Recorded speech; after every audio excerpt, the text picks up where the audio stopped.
মৃত্যু হওয়ার সাথে সাথেই মৃত ব্যক্তি বুঝতে পারে না যে সে মারা গেছে।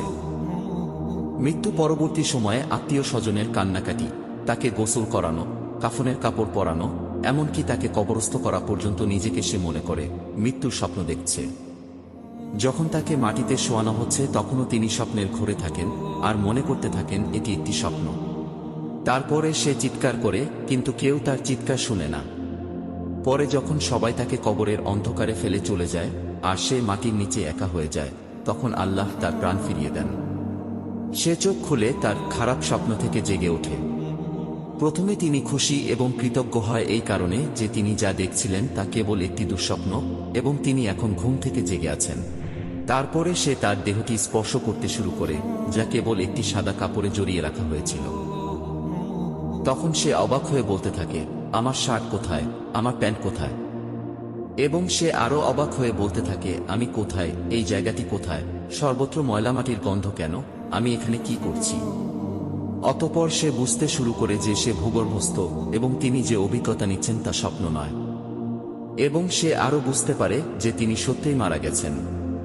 তারপরেও তিনি যতটা সম্ভব উচ্চস্বরে চিৎকার করতে থাকেন এবং তার স্বজনদের ডাকতে থাকেন যারা তার উপকারে আসতে পারে, কিন্তু তাকে কেউ উত্তর দেয় না।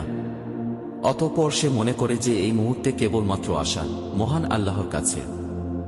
আল্লাহর কাছে ক্ষমা প্রার্থনা করার সময় সে কেঁদে ও মিনতি করে বলতে থাকেন, হে আল্লাহ, আমাকে ক্ষমা করুন, আমাকে ক্ষমা করুন।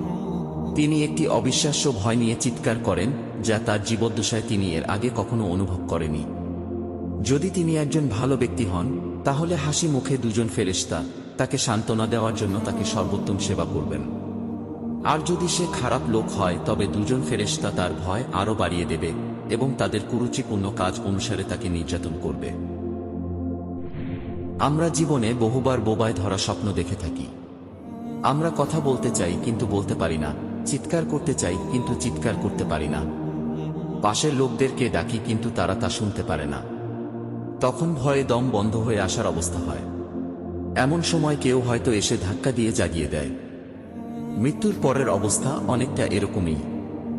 মৃত ব্যক্তি সব দেখতে পারেন, আপনজনদের কান্নাকাটি, দাফন কাফনের আয়োজন সব দেখতে পারেন, কিন্তু সেই বোবায় ধরা স্বপ্নের মতো তিনি নিরুপায় হয়ে সব দেখতে থাকেন। মৃত্যুর শুরু থেকে তার জীবনে ঘটে যাওয়া সমস্ত ঘটনাবলী তিনি দেখতে থাকেন ভয়ঙ্কর স্বপ্নের মতো। হে আল্লাহ, আমার সমস্ত গুনাহগুলো ও আমার মা বাবা, স্ত্রী, সন্তান এবং আমার পরিবার এবং বন্ধুবান্ধব সকলের গুনাহ ক্ষমা করুন। হে আল্লাহ, যতক্ষণ না আমি খাঁটি ঈমানদার বান্দা এবং আপনার সাথে দেখা করার জন্য প্রস্তুত না হই ততক্ষণ পর্যন্ত